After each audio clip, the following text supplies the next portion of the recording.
பிள்ளைகளை வாங்குறேன், காசு வேணவா ஒரு சரக்கு விடுமா நான் வாங்கி தரேன். காலையில் குடிக்கிறேன்னா நீங்கள் உங்களால் நீங்கள் 12 மணிக்கு தானே கடை திறக்கும், அதுக்குள்ள எங்கே போனேன்? இங்கே பாரு பிள்ளைகளை விற்கிது பாரு. போலீஸ்காரன் நீ நிற்கிற போது நான் என்ன பண்ணுவேன்?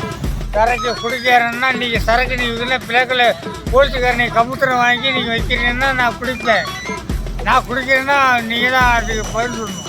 அரியலூர் பேருந்து நிலையம் பக்கத்துல சாலையின் நடுவுல மதுப்பிரியர் ஒருத்தர் பெட்ரூம்ல படுத்திருக்கிற மாதிரி படுத்துட்டு போலீசாரியே குற்றம் சாட்டி புலம்பிருந்திருக்காராம்.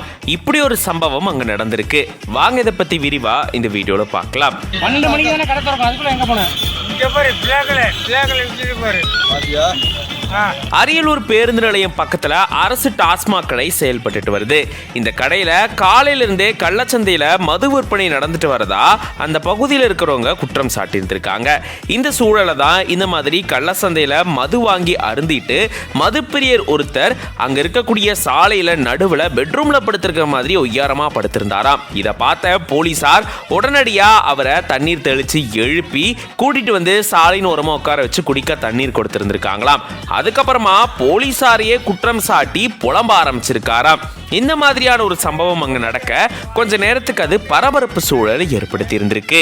சாலையின் நடுவுல ஆபத்தான நிலையில மது போதையில இப்படி ஒரு மது பிரியர் படுத்துட்டு இருக்கக்கூடிய இது சம்பந்தமான வீடியோ இப்போ சமூக வலைதளங்கள்ல வைரல் ஆயிட்டு வருது. இது பத்தின உங்களோட கருத்துக்களை கமெண்ட்ஸ்ல சொல்லுங்க. தம்பி உதயநிதி கேட்கிறாரு உங்க அப்பா வீட்டு காசா? இது நான் கேட்கிறேன் உங்க அப்பா வீட்டு காசா இல்ல உங்க தாத்தா வீட்டு காசா? எதுக்கு உங்க தாத்தா பேர் வைக்கிற? நான் கேட்டேன்னா சென்னையில இருந்து 40 கிலோமீட்டர் அங்க கிளாம்பாக்கம். அப்ப சென்னையில ஒரு பேருந்து நிலையம் இல்ல, அவ்வளவுதானே? 40 கிலோமீட்டர் அங்க இறங்கி அங்கிருந்து இங்க எப்படி வர்றது? அதுல என்ன உதயசூரியன் சின்ன வண்டி கிடக்கு? இந்த நாட்டுல கருணாநிதி விட்டா தலைவனே கிடையாதா? தலைவனே கிடையாது, எங்களுக்கு யாருமே கிடையாதா? எழுதுனா அவர் தான் எழுதுனாரு, அதுக்கு ஒரு பேனா வைக்கணும்.